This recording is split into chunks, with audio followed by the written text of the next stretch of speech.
Who in the fuck do you think you are talking shit about Stephen Phinney? You talk shit about Jimmy Moore. You talk shit about Sean Baker. I object to you talking shit. You know, who are you to criticize them while I criticize you? Wait, who the fuck are you?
Well, if you pay attention to my intro, the reason I did that is because I always, whenever I'm critical of a fellow keto or fasting or carnivore advocate, I always get that, one or two or sometimes 7 or 8 comments. They're like, how dare you? I condemn you in the strongest possible anonymous fucking internet way I can. You should never make videos again, you prick. I don't ever want to hear you talk shit about my favorite motherfucker ever again, you piece of shit. And, and I'm always thinking, like, okay, really? Okay, I'm not allowed to talk or criticize anybody, but you clearly are coming to my channel and fucking criticizing me, which I don't really have a problem with. But it has to be constructive criticism for me to have any kind of respect for it. And I get plenty of constructive criticism. And I like it when I get constructive criticism because then we can get a dialogue and a back and forth, feedback moment. But I see a lot of pushback that involves, shut the fuck up, you have no right, because we get in this state of where we idolize motherfuckers on, that are giving these talks or that helped us along the way. And Stephen Phinney has helped me. Sean Baker has, believe it or not, helped me here and there. Many of the people. Dr. Jason Fung, I was already a pretty avid intermittent faster before he jumped into the game. As far as, practicing it and learning about it. And eventually, I would say I'm, in some ways, my knowledge level is equal to his in the fasting realm. In other ways, he has more medical and clinical data than I will ever have. But at the same time, I'm critical of each one of these talking heads equally, whether I like them or I dislike them. I'm highly critical of Dr. Greger. Do I want him to shut the fuck up? No, because it helps show me all the things, the general dogma of the day, what vegans think. So I don't want to silence anybody whom I have a difference of opinion with, although that isn't the prevailing way of today's triggered social outrage society, where if they don't agree with you, you must be silenced and punished and burned at the stake or some shit. We need to get away from that if we're going to figure shit out. Otherwise you pave the way for somebody to step in and say, this is the way it is, you must do it this way. Instead, what we have been doing and what my channel is pretty much all about is coming together to figure this shit out without experts, on our own in many cases, by listening to a multitude of voices and finding the commonalities that have been found to work by listening to our peers who were suffering the same shit that we have been, and figuring out what works and what doesn't. And when I come on here and I'm critical of somebody who is on the side of keto or fasting, it's because they're putting out something that I feel is in error or not researched well enough, or could very well work against what we are trying to do health-wise. And the problem I had with Phinney's speech wasn't an inaccuracy problem. It was not giving both sides of the story. It hinted at a little bit of positive outcomes from fasting while focusing heavily on the negative. And there may even be past talks. But today I want to talk about Megan Ramos, who pretty much was in that same conference that Phinney gave his speech at, and had to very quickly come up with a response to that speech. And if you don't know who Megan Ramos is, she is pretty much Jason Fung's sidekick. She works directly with him. She was one of the first people that he fasted, and has been doing intermittent fasting for 9 years. Also ketogenic for the last 3 years. So she's not only got the personal experience of correcting huge amount of weight loss, PCOS I believe she had. I believe she was type 2 diabetic as well.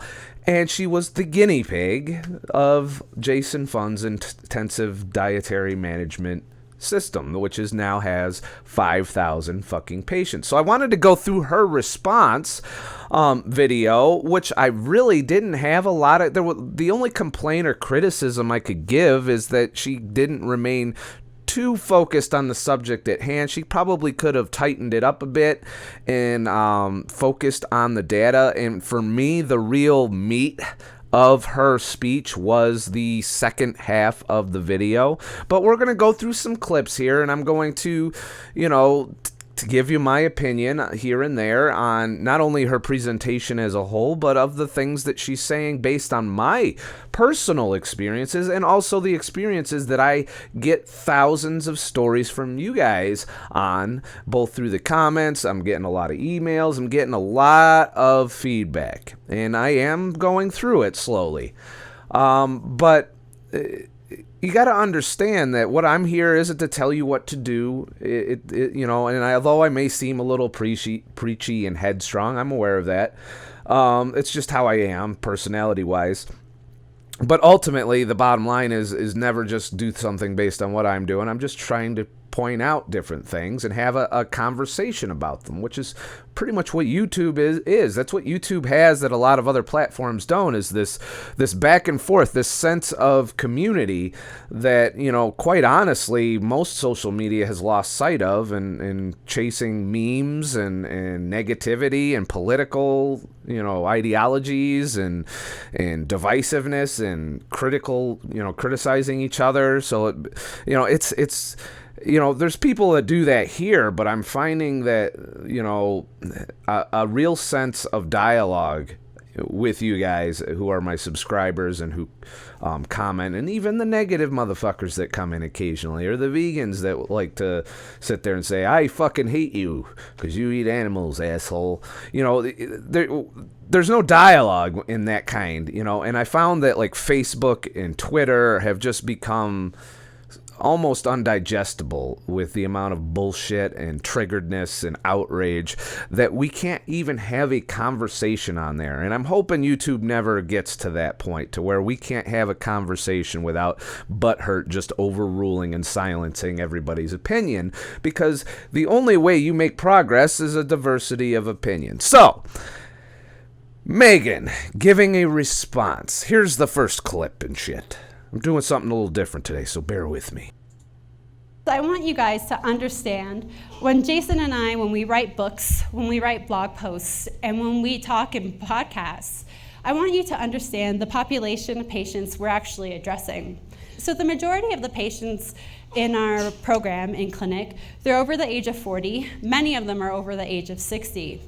They're very sedentary, or they just keep up with their day-to-day activities of running their household and taking care of their children. The majority of our patients actually exercise less than 3 times a week. They all have some sort of history of metabolic syndrome in their family, or they're suffering from metabolic syndrome. The majority of them are also on antihypertensive medications and statins, and they almost always have one secondary side effect of diabetes. So we have a lot of diabetic nephropathy. Being a kidney clinic, first and foremost, we see a lot of diabetic kidney disease. We see a lot of diabetic neuropathy, diabetic eye disease, tons of amputations. So a lot of our patients are struggling with more than just metabolic syndrome. The socioeconomic profile of our patient is very important when to take into consideration what we.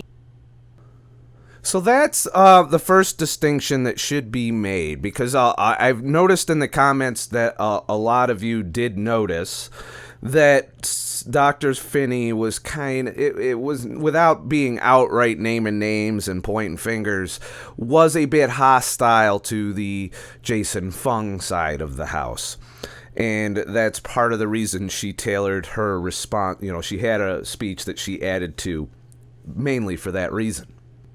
But one of the things she goes over in her video is the fact that we're not all preaching to the same fucking choir in here. Now, I do know a lot of my subscribers are on the Jason Fung side of the house when it comes to health, when it comes to economic status, which is a factor. It comes to it's a completely, entirely different from what Stephen Phinney and, Jeff Volek and those in the Atkins side of the house are studying. They're studying high-performance athletes. They're testing them. And I contend that is a different metabolic profile than an obese motherfucker with a huge BMI, loads of fucking health problems, diabetes, metabolic syndrome, and sitting on the couch all fucking day. Can't even fucking go to work because you just can't physically do it. And you want to put them motherfuckers on treadmills and pound some fuckmasters and get on some fucking Jenny Craig and then go get some lap band surgery so that you don't fucking keep eating, in which case you'll be fucking hungry all the time, like all the time. And that's the problem. You cannot fast with a lower body fat percentage and a highly active lifestyle the same length of fast that you would do if you were sedentary and obese. Those are two different situations completely, which is why I say always do the minimum amount of fasting that provides you with results. Start out at the baseline protocol, 16 and 8. And if 16 and 8 doesn't do shit, then step it up a notch. 24-hour fasts a couple times a week. If the couple times a week doesn't do anything, add an extra day. Do it almost every other day, or a ADF. In which case, you're not even touching, ketosis that deeply, unless you're exercising heavily. But you don't want to constantly dip into the longer fasts until they become necessary. And I didn't. I stuck with the lower protocols. The most I was going back then was 72 hours. And that 72 hours was pretty fucking rough back then. Now I could do 72 hours without much issue. There's a little bit of hunger goes on, but nothing that I can't handle. And 5 days is pretty achievable now for me. 7 days is pushing it a little for me right now. And it's a gradual process, and not one that should be repeated constantly, as she goes over later on in her speech. But we got to understand, when we're on here and we're critical of people, that they have a different data set. They have a different, patient set that they treat. And, obviously somebody who's athletic without a lot of body fat is liable to run into a lot more issues in terms of electrolyte depletion, susceptibility to refeeding syndrome, and of course, building muscle. Now, there are some very good revelations in this speech that we're about to get to. And I definitely, the link to this is in the description. Go ahead and give it a watch. Low Carb Down Under's been putting out a lot of good lectures lately, so if you're not subscribed to them, you should be. And I almost don't have to subscribe to them, because literally while I was watching this, Don Grant, I believe, sent me a link. Did you see this? And I was like, I'm watching it right now. So it's like I don't even have to subscribe to all these anymore. You guys are like, hey, what about this one, asshole? Watch this. So there's that. But yeah, just got to keep in mind, not everybody is at the same starting point. Not everybody is at the same place in their journey. And that fasting is a tool. It is not to be worshipped or idolized in any way. It is just a tool in our tool belt for health and wellness and keeping our weight where we want it. And making up for our mistakes in many cases. I know many people who use fasting as just a recovery tool for when they do stupid shit. And, I have some ins and outs with using it as an enabler for eating a high-carb, shitty diet. But the fact is, when we're going to get into that point a little bit, because there is an interesting thing that she points out that I feel we don't discuss enough, that I'm going to do a whole video on eventually. But, I'm going to touch on it a bit in this video. But anyways, let's get to the next fucking clip. The majority of our patients are not as blessed. Most of them are very, very sick when they present to us in clinic. They're on short-term or long-term disability because they can no longer keep up with their day-to-day activities. So these people are on a very, very strict set income, very fixed income. So a lot of our patients who are on short-term or long-term disability, they're given $700 to $900 a month to survive on.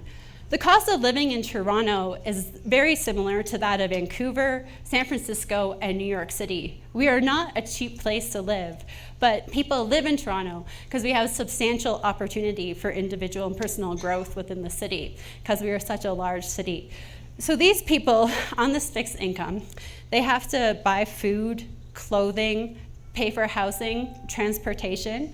A lot of the times, these patients will tell me buying produce, fresh produce, is a special treat for them. They can maybe afford it a few days out of each month, but they're sort of stuck living off of rice, potatoes, pasta, and all of these starchy foods that are not necessarily the best foods to have when you're trying to manage your diabetes. We also have a lot of newcomers to Canada. Over 50% of the city of Toronto was not born in Canada. So we have a lot of patients who are living with relatives and are depending on them financially to help them get situated within Canada. So that's the next point I want to hit on. A lot of people on bad diets, it's, very cheap to eat wheat-based products, grain-based products, pasta, sugar, processed foods. I mean, you could literally just pound tons of calories into your body, destroying your health, but not starving. In fact, quite the opposite, gaining shit tons of weight and fat. And, there is an argument to be made that do we have enough healthy food to feed the population? And if you look in the distant past, famine was a big thing. There were famines all over the world. There are famines in the world today for different reasons, mainly political and war and all of that shit caused famine. We definitely have the logistics and technology for the world to eat, but unfortunately we don't utilize it because we're too busy fighting each other and doing stupid shit. But that's a whole other philosophical discussion. The main point I want to make is people that are poor, and I am in that realm. I mainly live around $1,000 a month is my current income level. Through multiple sources, including YouTube. YouTube carries a good chunk of that, but I do supplement quite heavily with Uber and with working part-time at a bar, and of course photography and soon-to-be video work as part of my supplemental income. But I am still, if you do the math on that, making roughly $12,000 a year, which ain't a lot of money. So when I go into the store and I go down to the meat aisle, because meat and shit, and I try and get me a organic ribeye, and I can generally eat a pound for my meal for the day, usually. So basically a pound a day. If I were to eat that every day, which I don't. I eat a lot of eggs because those are cheaper. But those are starting to get a little pricier in the organic department. And I look in that, aisle, and I see that it's going to cost me anywhere from $15 for the non-grass-fed, by the way. So even the non-grass-fed is getting more expensive. And I think that has a lot to do with the politics and the there's things driving up the costs of animal foods at this point, and I believe part of it is the whole push for a plant-based diet. But leaving that aside, it's expensive as fuck to eat meat right now. Cheese is also becoming more expensive. All my animal-based foods, with the exception of eggs, which are still affordable, and my yogurt's still pretty affordable. I get a lot out of my full-fat Greek yogurt, which there's only a few brands that don't have added sugar, that are full-fat. It's getting harder and harder to be healthy. The produce sections, anything labeled organic, which I would argue is the best way to mitigate your glyphosate intake, but still not flawless, obviously, because it's everywhere in our water supply. It's expensive as fuck. Let's just put it that way. When I do a keto grocery haul, I can generally plan on spending $60, and that'll probably get me through 3 or 4 days. Thankfully, I do ADF, so I really only need that to get me through a week. That's 3 or 4 days. And I get offered food by family and friends and stuff, and take advantage when that happens as well, which saves me from having to buy food on those cases. So there's something to be said if someone's offering you food. Do your best to stick to your diet, but if you slip a little, it's saving you money in an economic sense, but maybe causing you a little damage in the health sense.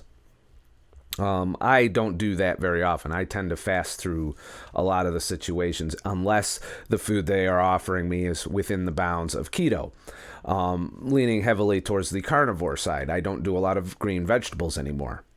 But the bottom line is there are places in this country, in the United States, and there are entire countries in the world that don't have access to affordable, healthy produce, healthy meats, or any of that. It's all they're food deserts.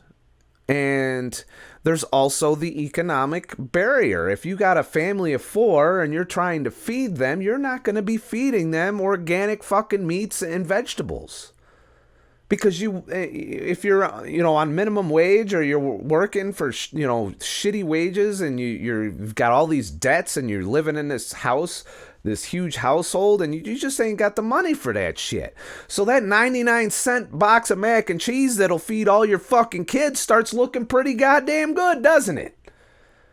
But us, these scientists and lecturers and theorists all over the fucking internet and talking heads all forget that aspect of it. And they shame you if you can't stick to the diet for that reason. And that's a pretty significant reason if you look at the economic problems of today, and the fact that there are a lot of people that fall into that category, and they tend to end up being the most unhealthy people later on in life that can't afford the health care that goes with it either. And they end up being morbidly obese with type 2 diabetes.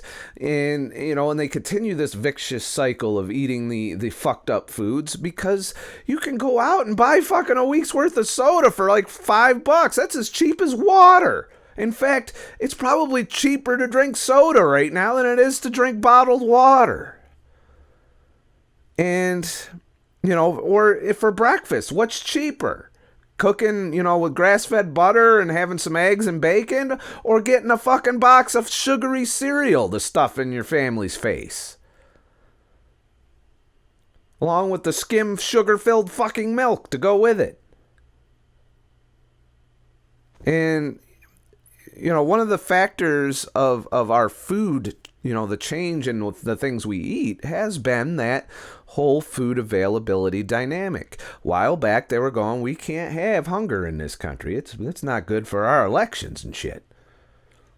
So they started subsidizing these grain crops. They started subsidizing sugar and corn. And so also that they could feed everyone, because, they're in the Great Depression, there was famine. And, in order to combat that, they created a farming or an agricultural environment where we were eating pseudo food. And trust me, bread is just a way of making grain palatable so you can fucking eat it. Ever go out and get a handful of wheat and try and chomp on that shit? You ain't gonna do that. But grind that shit down and add some fat to it and some sugar. Sugar to make it last longer, fat to make it more palatable. You got food, you got calories coming in. Look at that. And if you look at all in famine environments, that is what they went to the most to feed the populations, and that's grain. But I'm going to get into that in another video. I want to delve into that topic a little deeper. But keep in mind that cheap processed foods, grains, all of these really quick solutions to eat have an economic component to them. And we can't forget that. As much as I preach going organic, as much as I preach, eating meat, there are people that I do still feel that even if they went to the processed food meat route and, tried to keep things as cheap and Walmarty as possible, can still get most of the benefits of this way of eating and of intermittent fasting. Intermittent fasting doesn't cost anything, of course. So if I would say if you are economically challenged, that fasting is almost a no-brainer. Because you're not buying food. I buy food every other day, or I eat every other day. Therefore, I spend half of what a normal motherfucker spends on food. So the economic benefits of fasting are just without equal compared to any other way of eating.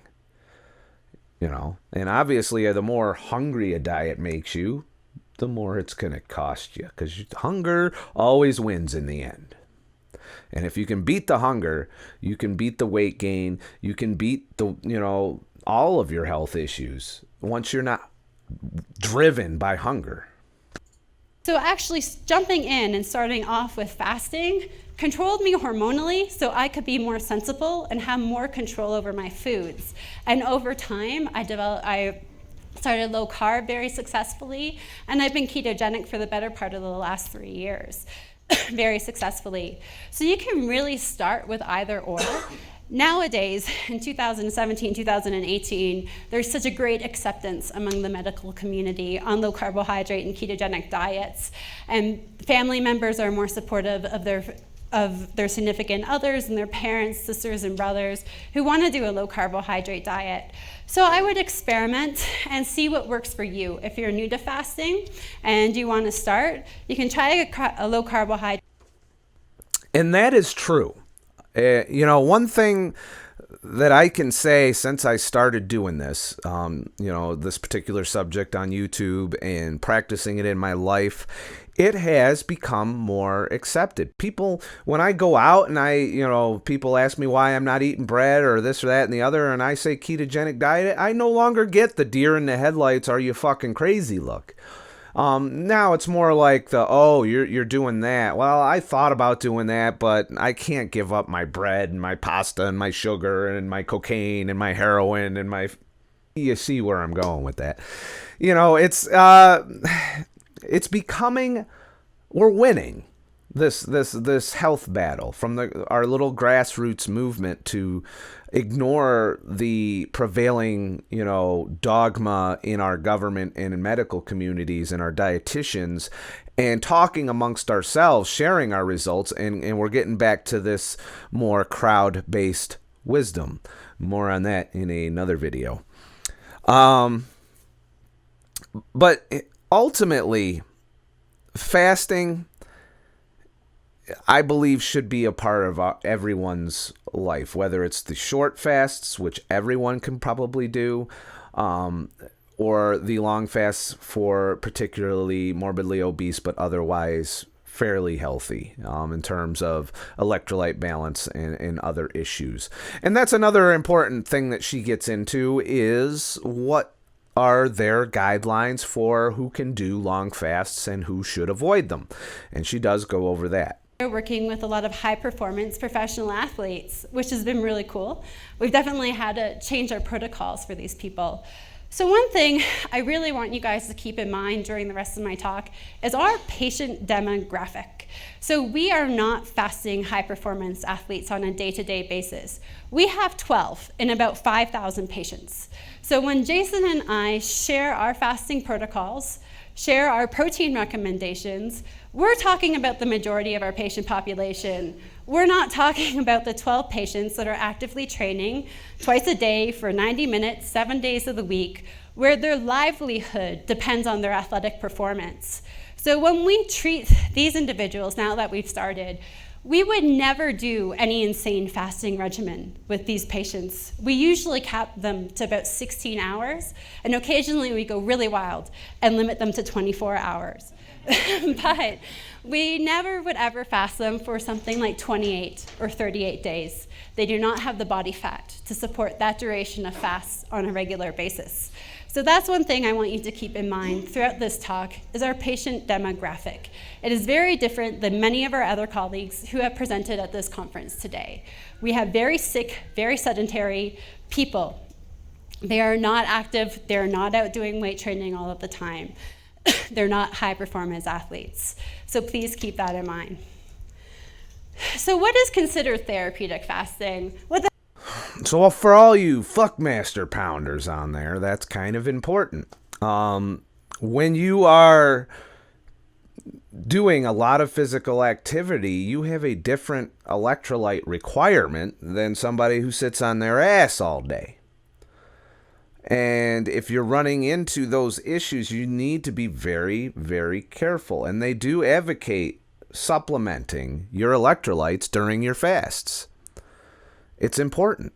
However, there is evidence to suggest that you're probably not going to be deficient in electrolytes as long as you have the body fat to handle it and you're not deficient to begin with. But as always, that's the caution, and that's the number one, reason that you need the number one thing you need to worry about is electrolytes, and being properly nourished, fully nourished when you do a fast. You need to make sure that you're doing these refeed periods, that you are fueling and growing your body in addition to the times when you're depleting things. And I still believe firmly in that. You really do need to take care of yourself during the refeed period and you not be concerned with the weight gain and whether or not you're going to undo all the weight loss you did during the fast. You are recomping in a lot of cases, and she gets into that a little bit with some data that I was impressed with that does change the game a little bit. It's some new data that she puts out, but we're about to get to that. Take into account when directing our patients towards what fasting regimen might be best for them. So medical considerations. So again, once or twice a week of intermittent fasting is usually what we do for sort of disease prevention or for maintenance mode. So for someone who comes to our clinic, for those really healthy people that come to us and say, we just want to stay healthy, we would recommend that they do a 24-hour fast once or twice a week. For patients who are looking to actively treat some sort of condition, we have them fast 3 times a week.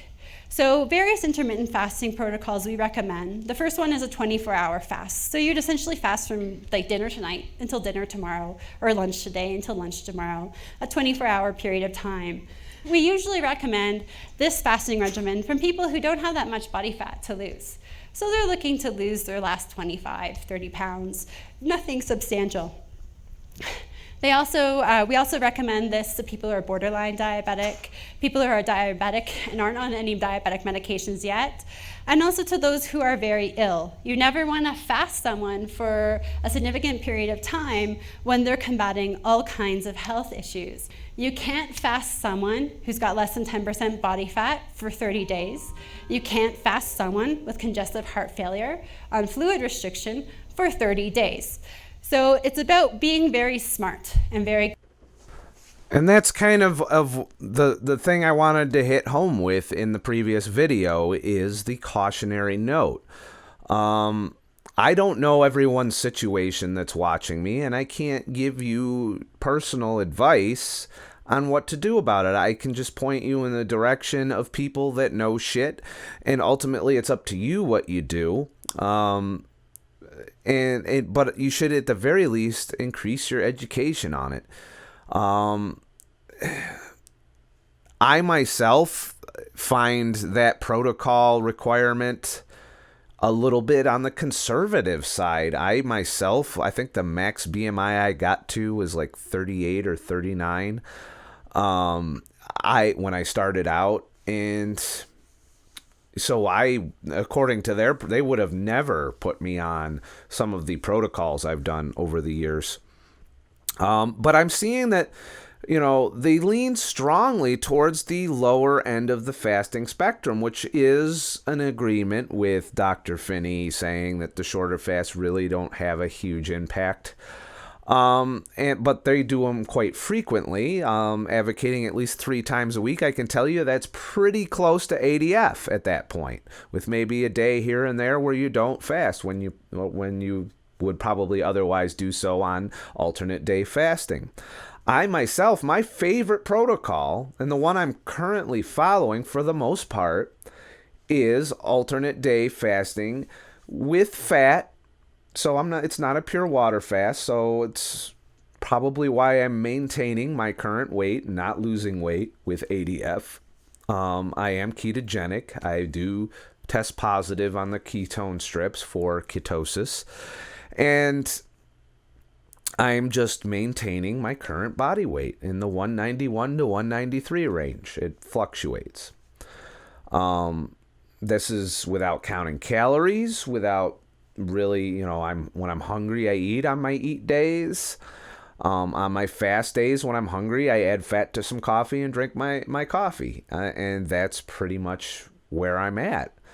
Will I do true water fast ADF? I probably will do some of that in the future. Right now, I just want to be comfortable. I want to give my body a lot of time to get used to where I'm at weight-wise before I make another go to delve back into the 180s. But I do know that my body fat level is not at the 30-day fasting level anymore. And that I would need to be extremely careful. I do know that I may have an electrolyte problem here or there that I need to work on before I can even consider doing it, even a 14-day fast. I do believe 14 days is my current maximum long fast, and that there needs to be a significantly long period of time in between the times I do those fasts based on my current body fat level. And this is all just to shave the last 10 pounds off of my journey, really. I'm not even 10 pounds. If I weighed 185 consistently, that's fine. So pretty much like 7 pounds. And it's just to trim up the belly area, and that's it. The rest of me is fine. But the belly area is a critical area, and I want to make sure that that's not, there's not a shit ton of fat in that area. It's a matter of really just doing the least amount of fasting, but doing some fasting that works for you. That's my number one piece of advice I give. Always do the bare minimum fasting protocol that works, that you get results that you are looking to get towards that end. As far as, the lesser fasting that she's talking about, the 24-hour fast a couple times a week, essentially the 5-2 protocol, I look at that as a very good maintenance protocol. You should still do it, even if you've hit your goal, even if you're of normal body fat percentage, or I wouldn't even be careful with that with a low body fat percentage, because you still got plenty of glycogen. And really a 24-hour fast is all glycogen. You're burning off your liver glycogen, which takes 24 hours. So it's really, and then it's more of a negative balance thing. If you use more energy than you have glycogen, then you'll dip into some fat that way. But overall, 24-hour fasts don't do shit for me anymore. And it's for that reason. It's a glycogen thing. And I don't even have 100% full glycogen in my liver. Otherwise, I would not be in ketosis. So I have less glycogen that I carry around being ketogenic. And that's something to keep in mind as well. When you do a 24-hour fast and you're keto, you're burning a little bit more fat than if you were 24 hours as a carb burner. Because 24 hours as a carb burner, you likely had full glycogen unless you went out and ran a fucking half marathon during your 24-hour fasts. More than likely, you are not glycogen depleted if you're a carb burner. But if you are a fat adapted ketogenic motherfucker and you do a 24-hour fast, there will be some fat use in that, as your liver and muscles are not full of glycogen. Because when your liver gets full of glycogen, it kicks you right the fuck out of ketosis. So if you're pissing positive, or even better if you do the blood ketone meter, and you have an adequate ketone production level, it means your liver knows it doesn't have a full glycogen store, hence why it produces ketones. So I'm briefly going to touch base on some concerns that were brought up during yesterday's talk about fasting, and these are common concerns that Jason and I hear about all of the time. So first I'm going to talk about electrolytes. In 5 years, we have yet to have an issue with electrolyte depletion or electrolyte insufficiency. So electrolytes, the important ones that we take into consideration are sodium, chloride, potassium, calcium, phosphorus, and magnesium. So sodium and chloride are salts. We do recommend patients take salt during a fast, and that varies. It's very custom. It depends on the person's activity level and their health history. So we adjust the amount of salt that our patients take based on their health needs. And we do recommend that patients take some good quality Himalayan salt or Celtic salt throughout their fast. Salt's very important because as you start fasting and cutting out the carbs, your insulin levels go down. And that causes your kidneys to release all kinds of water and all kinds of salt. So we definitely don't want to have any issues with refeeding syndrome. So we really recommend salt, but that has to be very individual. All the other ones, potassium. We check patients' blood all of the time. When someone does a 7-day fast, we might check it 2 or 3 times during that 7-day fast. We do find that potassium levels change, but they might go from 4.5 millimoles per liter to 4.3 millimoles per liter. The change is very minor, and not once has anyone ever dropped below the normal range. Not once in 5 years. Doesn't mean we might never see it, but we're really optimistic that it's not going to be a future issue. Magnesium, we recommend it to everyone. Citrate or glycinate, we start out, like Evelyn said, at about 400 milligrams a day, and we work up from there. Calcium and phosphorus, they remain stable during a fast. So this guy here we're about to talk about, I have a couple slides on him, is Angus Barbieri. He's that lunatic that fasted for 382 days. But he was not one malnourished guy. He started out at 456 pounds. But he fasted very smart. He was given nutrients via IV very frequently during this fast. So the top graph here, you'll see his magnesium levels definitely dropped within the first 50 days of his fast. But they stabilized at the lower end of the normal range, but never did they really drop below the normal range. Same thing with calcium, potassium levels. Minor shifts, but all within the normal range. So the number one rule about fasting is never, ever, ever fast someone who is malnourished. This man was not malnourished. And this is our patient population. So that is probably one of the two most there's another one, believe it or not, in this most valuable pieces of data that's coming from Megan Ramos in this speech. And this is clinical data that they monitor heavily for the past 5 years in 5,000 patients. And they monitored their electrolytes regularly. Now, that's on an intermittent period between, during the week, maybe 2 or 3 times a week they checked, not constantly. And not once had an electrolyte issue. The scary part of the electrolytes, and my understanding of it, which is rudimentary, is, and how it plays into refeeding syndrome as well, and why they're so cautious with this, is when you refeed, when you start eating again after a prolonged fast, I believe she said 7 days or longer, and you take in a high carbohydrate load. This is from some separate materials I've watched. The electrolytes in your blood get sucked in to store the glycogen, the huge glycogen load that when you take in a high carbohydrate refeed that happens, and thereby depletes your electrolytes in your blood, which can lead to coma and death, because you need a certain electrolyte level constantly in your blood to keep your heart beating, to keep everything working. And what happens during refeeding syndrome is you take in that carbohydrate load, your insulin jumps up to drive all of that into the glycogen stores of your muscles and your liver and so on and so forth. And when that happens, it requires electrolytes to make that happen, to make that transition, and then it depletes your blood supply, and you really can't pump out enough because you don't have enough to keep your blood supply up.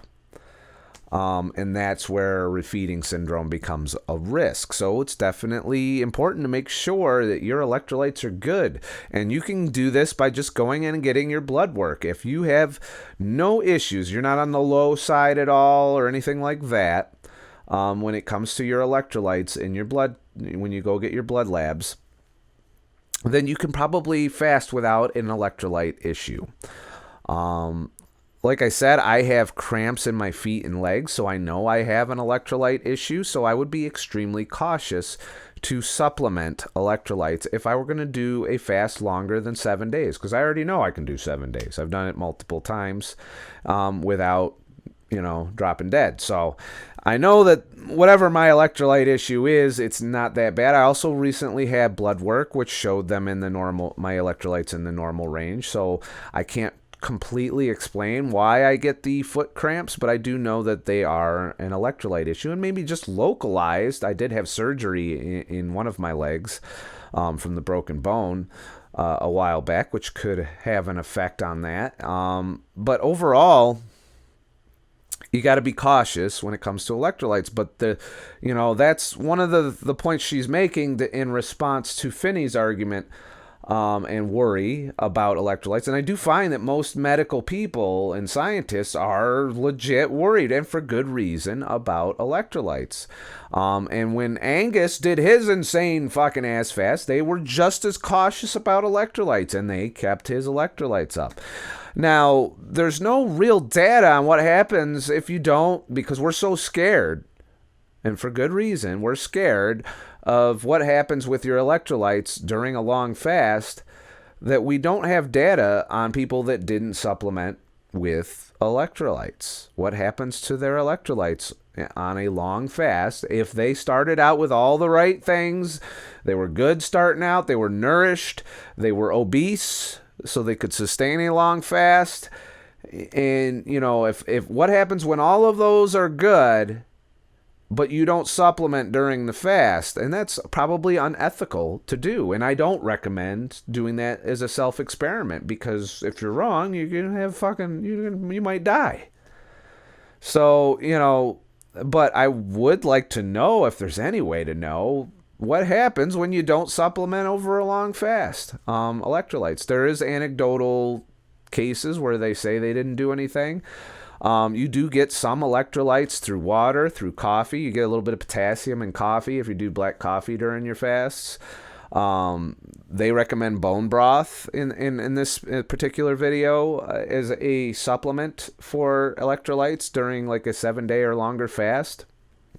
They say they will not have a patient go over 7 days without that supplementation. So, but in all, it does debunk, if you go 72 hours, you're probably not going to have an electrolyte crisis. If you go 5 days, you're probably highly unlikely to have an electrolyte crisis. So let's get to the other point and this is very new data that I was surprised by in this particular, because I had not seen any data released other than a few anecdotal, hey, I built muscle just fine, motherfuckers.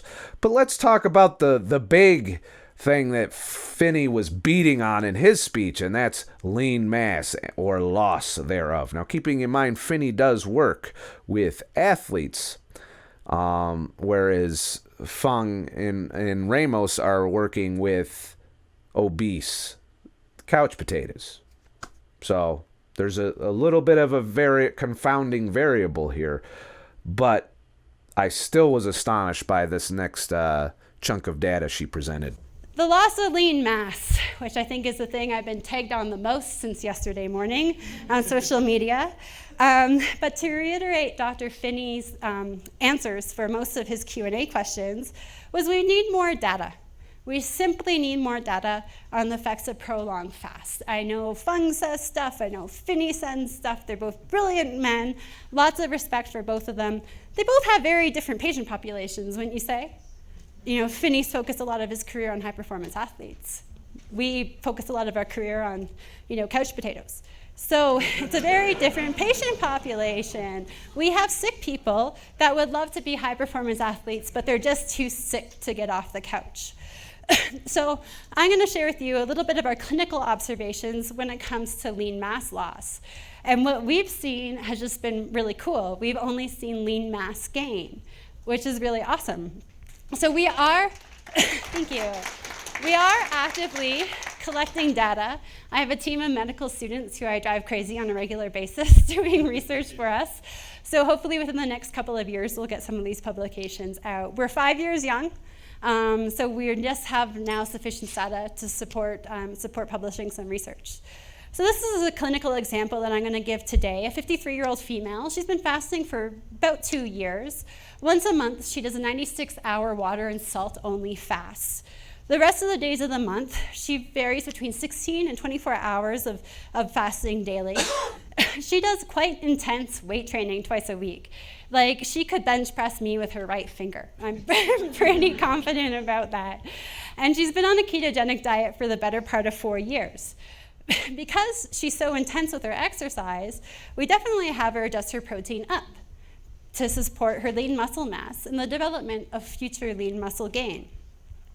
So this is her DEXA scan results she was allowed me to present today. She did 2 DEXA scans about 4.5 months apart last year, one in March and one in July. And you'll see on her comparison, she kept up with her fasting. She works out, whether she's in a water fasted state or an intermittent fasting state. She gained 4.1 lean pounds of body mass within a 4.5 month window. That's freaking awesome. And she lost 1 pound of body fat. So she's kicking butt. And she's in her 50s. So we see this all the time. I can't tell you the number of 75-year-old men that come in and flex their big pipes for me. They said they never got to do it in their 20s, so they had to do it for a young lady before they died. So this is a more recent study. And to reiterate the great Dr. Phinney, I'm a huge fan of his. But to reiterate his answers yesterday, there needs to be more research on the effects of prolonged fasting. Totally get that. So I'm going to talk to you today a little bit about what we've seen in the literature about alternate daily fasts and lean mass. I'm going to be quick, Jeff.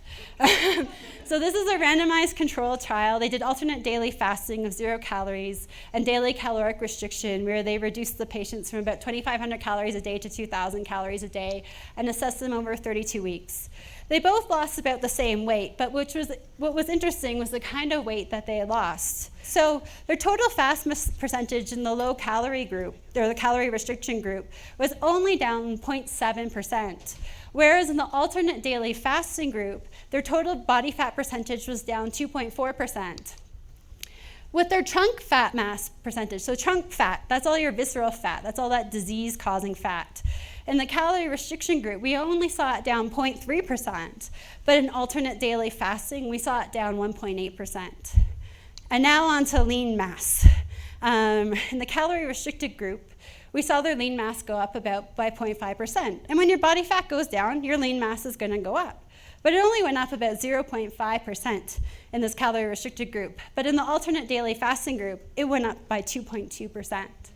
So even though during periods of fasting, you will have some protein breakdown for gluconeogenesis, but you have substantial growth hormone. So you replace old muscle with new muscle. All kinds of fucking gains. All kinds. Now, granted, this is a 32-week period she's talking about, but it goes to show that despite the same amount of caloric intake, by the way, I don't know if you noticed that on the slide, but they were roughly, between the two groups, consuming the same amount of calories, but ADF, my favorite fucking protocol, outperformed calorie restriction in terms of lean mass. And they both gained lean mass, which is interesting. But the gains were almost trivial for the calorie restriction. That's the MyFitnessPal, gonna eat less, move more, pound that fuckmaster all fucking day, get my gains and shit. When the ADF motherfuckers were doing it too. Now there's lots of variables in that equation, so I acknowledge that. But it is a good sign that we are starting to get studies and clinical data to rule out the lean mass myth. I myself have experienced a slight lean mass decline. But to be fair, I'm not pounding the fuckmaster. I'm not out there lifting shit up, putting shit down, picking shit up, putting shit down, picking shit up, putting shit down. I don't find that enjoyable. I get my exercise when I go hiking or when I do these physically, like kayaking or these physically active things, and I don't do them regimented or anything like that. I do them when I feel like doing them. And so I am a bad example of building lean mass. However, I do get a lot of feedback from people who do spend a significant amount of time trying to build some muscle and shit. So, that clinical data that she presented is significant and should be part of your decision-making equation when it comes to, is fasting and keto right for you? And do you it's really quite plain and simple. Now, I am a little curious on some of the math, like, are they factoring in lean mass gain versus the body composition as a whole? Because it stands to reason that if you lose some lean mass but you lose more fat mass, then you have a greater ratio of lean mass to fat mass. Is that part of that? I don't know. That was a little confusing for my non-scientific fucking brain. But overall, it's evidence that even at the very least, you're probably not going to lose a significant amount of gains. Now, keep in mind, she's talking about the clinical data she cited and that she reiterated was something she's observed in many of her patients. And that is the fact that there were long fasts in there. There was a 96-hour fast that particular athlete was doing every month. Now, I don't know if you noticed, she had a high body weight, which means a high body fat percentage on top of that muscle. So we're talking plenty of fat to do long fasts with, and the underlying lean mass. And it's not really disputable data because it was a DEXA scan, and DEXA scans are pretty accurate in telling you your percentage of fat, your percentage of visceral fat, and your percentage of lean mass and muscle. So there's that. So that puts that whole you're going to lose all your fucking gains shit to rest. And the bottom line is if gains are a thing, if you're worried about losing your muscle, all you got to do to prevent that is go lift some shit up, and put some shit down. Picking shit up and putting shit down. That's all you have to do if you're worried about it. I myself don't worry about it. I am able to do all the things I want to do. I can pick shit up and put shit down, and I do that quite often when it comes to hauling gear around and doing all of these, things that I do. I can get out and kayak. Maybe I'm not going to win any kayak events, but when it comes to doing 5 to 7 miles on a kayak, I can hang. Might be bitching by the end of it, but I can fucking hang. I can do a 10-mile hike. I'm ready to drop dead at the end of it, but I can do a 10-mile hike, and that's bearing 50 pounds of weight on my back. So I know I've got some muscle. That's not an issue. I'm not ripped. I'm not a bodybuilder, and I don't want to be. Because I don't want to spend the time, because I believe the biggest benefit of that for me, I believe I'm healthy enough as it is. If you base it on my blood work, my energy levels, how I feel, overall I'm healthy. So it would be a diminishing return to pound the fuckmaster several times a week and try and build some more muscle, which arguably could change my body comp a little bit more significantly, lower my set point. I don't know. Variables and shit. But I don't want to spend I have so much I do with my time. I'm very busy in so many aspects. And I don't even have time to fuck off a lot of the times. I want to fuck off sometimes. I want to have time where I don't do shit. But I've kind of, taken on a lot of projects lately, and a lot of, one way or another hustling to make some money here and there. So I don't leave a lot of time for leisure right now. So whenever leisure comes up, I try and jump on board and work my schedule around it. But it's been a little rarer lately.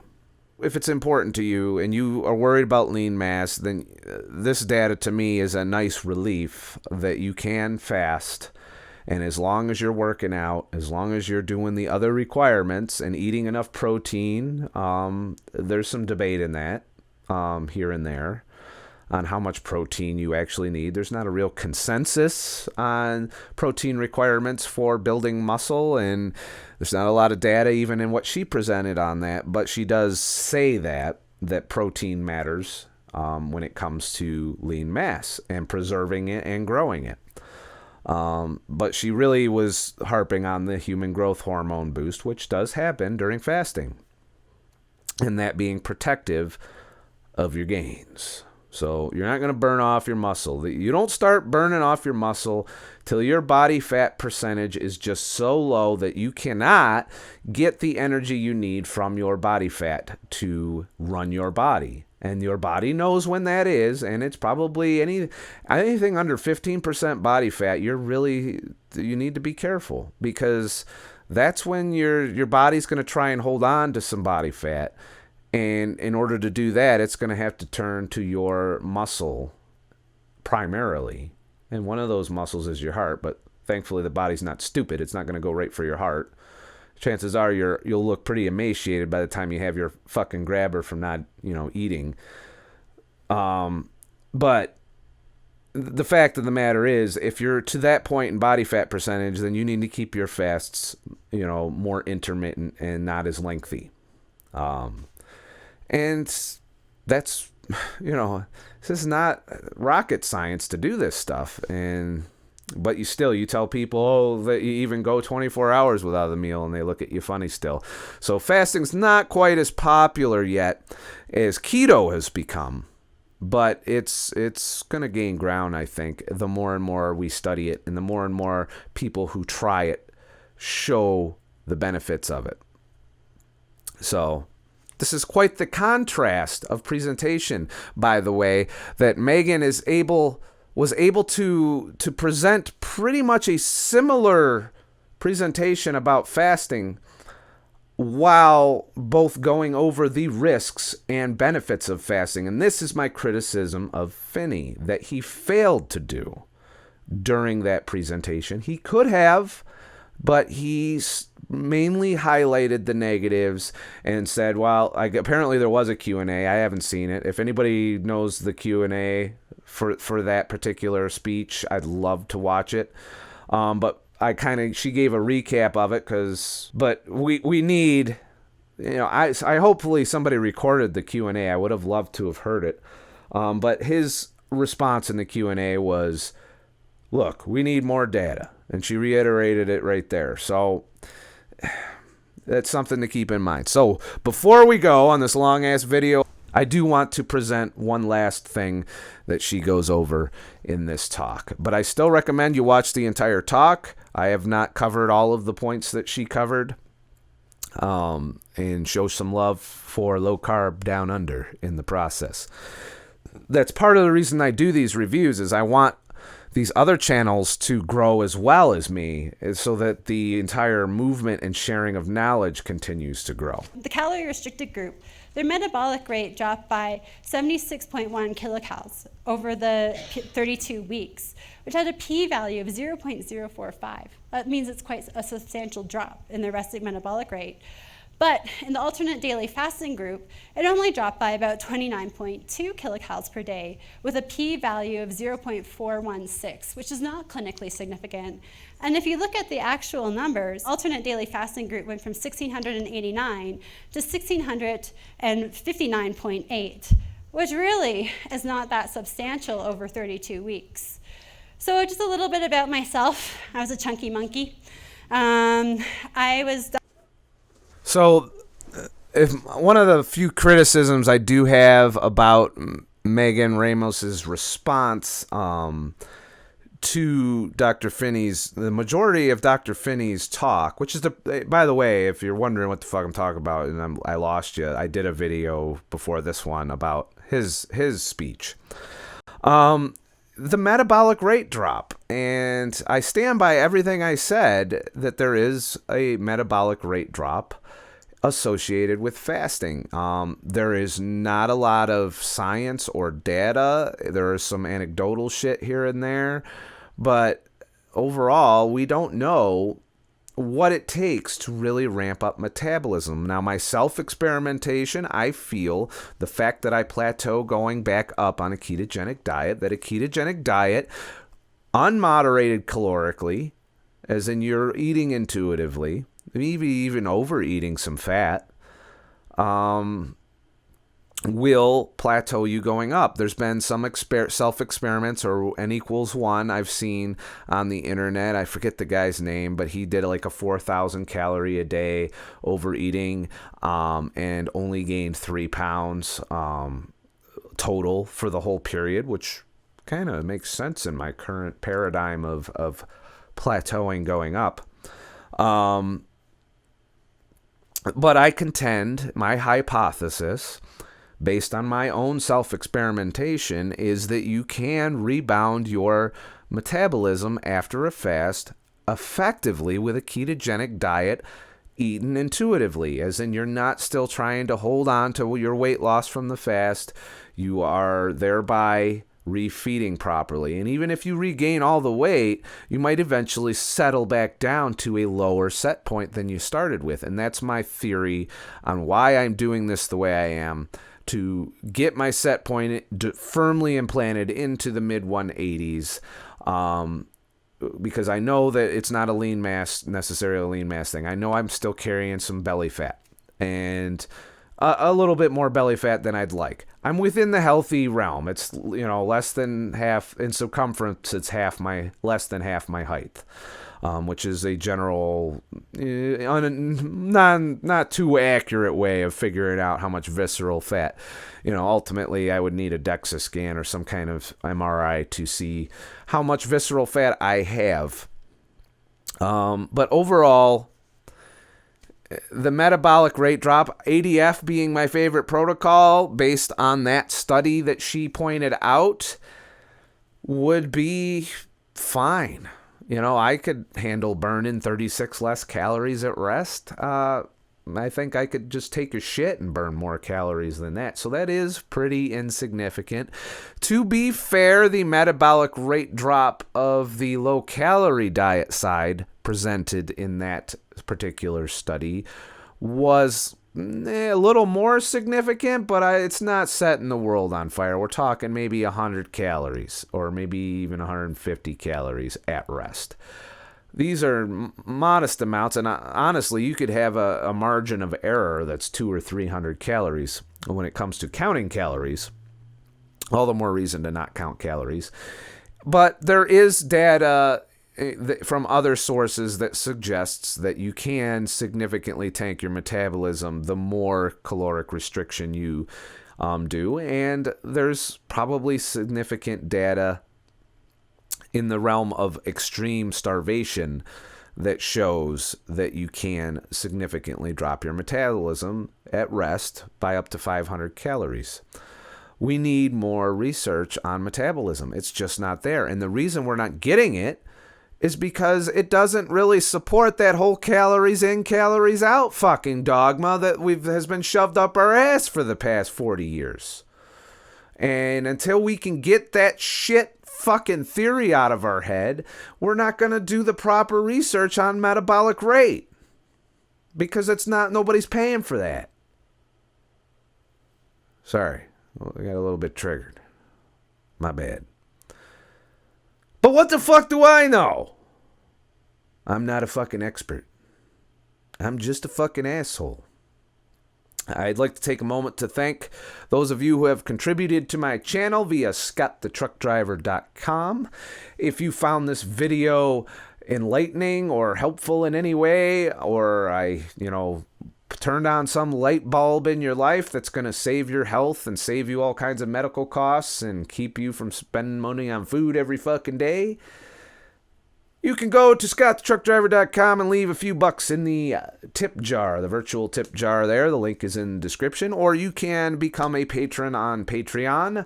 I'm Scott the Truck Driver on Patreon. The link is also in the description. And your support is greatly appreciated because it does enable me to spend a decent amount of time producing these videos, researching these videos, rewatching Megan Ramos twice, rewatching Phinney twice. There's 2 hours there, there's another 2 hours there. It adds up when you do this stuff. And then, of course, the editing and rewatching my own shit too much. I get sick of watching my shit. I really do. But I always do, just to make sure I'm not fucking up. I could probably be lazy and just throw it out there and hope I didn't fuck up, but that's just not how I roll. Please like and subscribe and comment and share and interact and, do all of these things. Engagement is king here on YouTube. And if you want to help any channel grow, not just mine, leave a comment. Talk. Let's have a conversation and shit. I know I sound a little bit like, Philip DeFranco when I say that, but it turns out it's significant in terms of getting your video recommended and getting a spot on the search algorithm. I still don't know how that thinking computer shit works, but overall, interaction's a thing. Spreading the video is a thing, and that helps. So those of you who comment regularly, who participate, who do all of these things to help grow the channel, there has been a decline in the rate of subscribers gains over the past month, and I don't know why. It could be that I suck, or it could be that YouTube's changing shit behind the scenes. I don't know, but the way we can combat that is just to interact and to share and to encourage other people. Tell people about it. If you see someone with you who you think would respond to my fucked up way of looking at things and my humor that otherwise is ignoring the experts who are more respected than I am, then, and I'm not an expert anyway, but I don't get a lot of respect from the experts.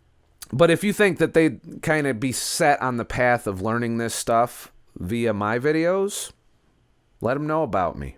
You know, there are people that found my channel and found inspiration, even though they've been researching elsewhere. So that's why I keep doing this, is to know that I'm reaching somebody that other people might be neglecting in this whole community.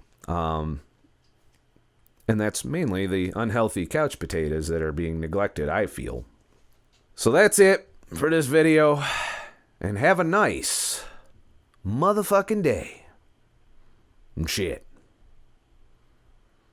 And fasting is still okay, now that we've had both sides get their shit out.